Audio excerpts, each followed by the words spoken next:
everybody, Rational Gig Driver here. I want to come to you today and talk to you about a topic that was raised in the comment section.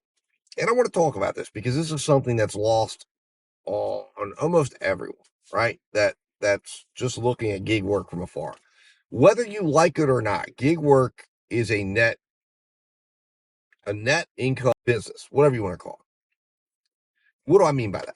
What I mean is that for someone to make $15 an hour, you have to make far more than that to cover your expenses and to cover your, and to essentially be able to pay for the cost of working and to pay for the cost of doing the app, because you're responsible for all of your expenditures, especially if you're doing this full time. Now, obviously, gig work was not designed to be done full time when it was first being conceived. It was conceived as an opportunity to say, hey, someone wants to make an extra $15 right now. There's an opportunity to do so. You go do whatever task it is that needs to be done, and you make your $15 and you leave. And that's it. Enterprising, entrepreneurial people saw this opportunity and said, oh, wow, what if I could do 8 $15 jobs an hour? Then I could make $15 an hour. What if I could do two $15 jobs an hour and make $30 an hour? And they said, hey, let me give that a try. And ultimately, the concept of the full-time gig worker was born.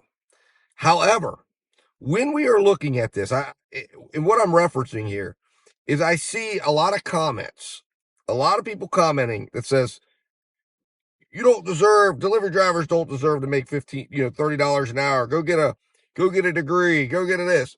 We're not making $30 an hour, even if we're making $30 an hour. And that's what I want to dispel. Because what has come out in New York City, in this debate up in New York City, when DoorDash finally had to get truthful, and that is this, that in order to have a gig worker paid properly and a gig worker to make $15 to $18 an hour, which is what New York's goal is, they need to make it around $30 to $45 an hour. Gross. Not net, gross. And I've been saying that for a long time because I keep track of my numbers. And what I've seen is that if you're doing gig work full time, you will retain around 68% of your gross income. So to make $60,000 a year, or about $60,000 a year, you would need to bring in about $100,000 to $110,000 a year gross income into your gig business. Now, are you going to be able to do that? Is the average gig worker going to be able to do that? Obviously not. And certainly not doing food delivery alone, right? So for everyone out there who's going, hey, what are you talking about? $30? No one's saying a gig worker should make $30 an hour. What we're saying is that these apps should pay appropriately so they can make the money they're already claiming that the workers are making, which is $15 to $25 an hour. And to do that, the apps need to compensate the driver at an equivalency of between $30 to $45 an hour while they're out working on a gross basis, since we are required to cover all of the costs. Now, if we were not required to cover those costs, if we were not being treated as an independent contractor, then the apps would be able to say, here's $15 an hour, go deliver McDonald's, go deliver Outback, go do your deliveries, and you collect whatever tips you get.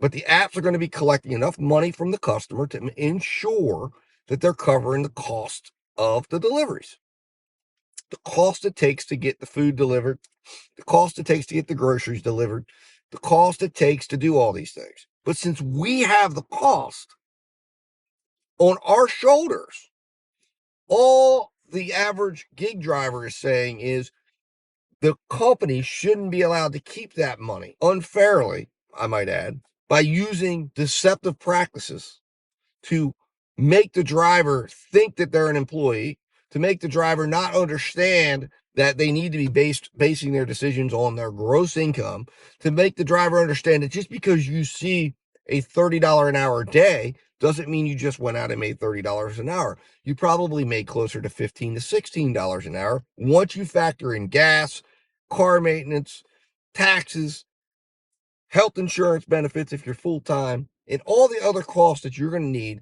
to make sure that you can maintain yourself and that you can get yourself across the line. And that, of course, someone who's a business-minded individual, somebody who's saying, hey, if I want to expend all of that energy to keep track of all these things, we'll look at it and say, is that worth it to net $15 an hour? Probably not. But if we were talking about netting $30 an hour, that would be a whole nother ballgame. Yes, I would be agreeing with you, people in my comment section, that would be saying, hey, go get a better educated job, go get a higher paying job, go get a job that requires a degree. What we're saying is look, these apps, if they're going to operate and they're going to offset the cost to the driver, then they should also be required to allow the driver to see the full amount of the order so they can then make a decision based on the profitability of that order, based on what it's going to cost them to fulfill that order. And as somebody who's been keeping track of the stats, of his stats for 3.5 years, or going on 3.5 years now, I can tell you right now that 68% is a solid number, somewhere between, and probably certain drivers. And again, I'm picking higher valued orders. I would say if you're accepting every order that the app's giving you, if you're running at a dollar or less a mile, that expense ratio is going to be much higher. Okay, it's going to probably be closer to, say, 60%, maybe even 58%, where you're only realizing actually 58 to 60% of the money that you're receiving. But the point of the matter is that DoorDash, Grubhub, Uber Eats, any of these apps, you name it, they should be required to show us all aspects of that contract so that we can make a valid business decision, a valid contractual decision, and then make whatever it is that we make. But when we're not afforded that, that is a problem. And when customers are paying that to the apps, the customers shouldn't be mad at a driver. They should be mad at the companies. They should be asking the company, why am I paying you so much in the fees? Restaurants, why are you paying so much in fees? And then you have a problem and an issue getting a driver to come pick up food. Or you have a driver that's coming out and not providing a quality experience. Why DoorDash are you playing games with the money? Why are you sitting around? Why is the food sitting in a restaurant waiting? Because DoorDash wants to find the lowest IQ driver to come pick up that order at the lowest possible rate. And as a result, the two parties that are paying the most, the customer and the restaurant, are getting affected by that. So DoorDash can excessively profit on the back of the driver. And so that DoorDash, Grubhub, Uber Eats, you name it, all the apps are guilty of this, can exploit the driver. So we need to shift the blame from the drivers to who it belongs, and that is the apps. And what's going on in New York is good because the DoorDash and Uber and all of these apps are finally being held accountable, and they're finally being forced to pay a fair wage, and they're going to be forced to either utilize their state-of-the-art AI to do what they said it was supposed to be doing anyways, which is optimizing the delivery experience to a point that it becomes profitable for them to operate, and the drivers to operate, and the restaurants to operate, and the customer to want to use the service, or go out of business. And if it goes out of business, I guess it wasn't meant to be.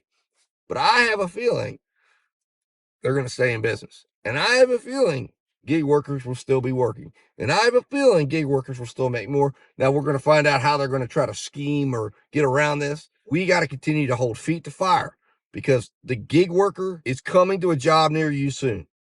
So don't think just because you're in a high paying, degree requiring job that you're not going to see it, because it's coming into the nursing field. It's coming to the legal field. It's coming to the manufacturing field. It's coming. It is AI. The AI algorithm is middle management. They're going to replace the middle managers, and you better be prepared for it. So you better get prepared. You better get educated on exactly what's going on in the gig economy, because this is soon going to be a debate that's going to encompass the entirety of the economy. And if everyone's asleep, they're slide right in. And once it gets there, as you can see right now with gig drivers and food delivery drivers, it's hard to reverse course once they start down that road. Anyways, guys, Rational Gig Driver coming to you with some rational thought. Remember, when you're out here, work smarter, not harder, and have yourself a rational day. And I'll talk to you soon.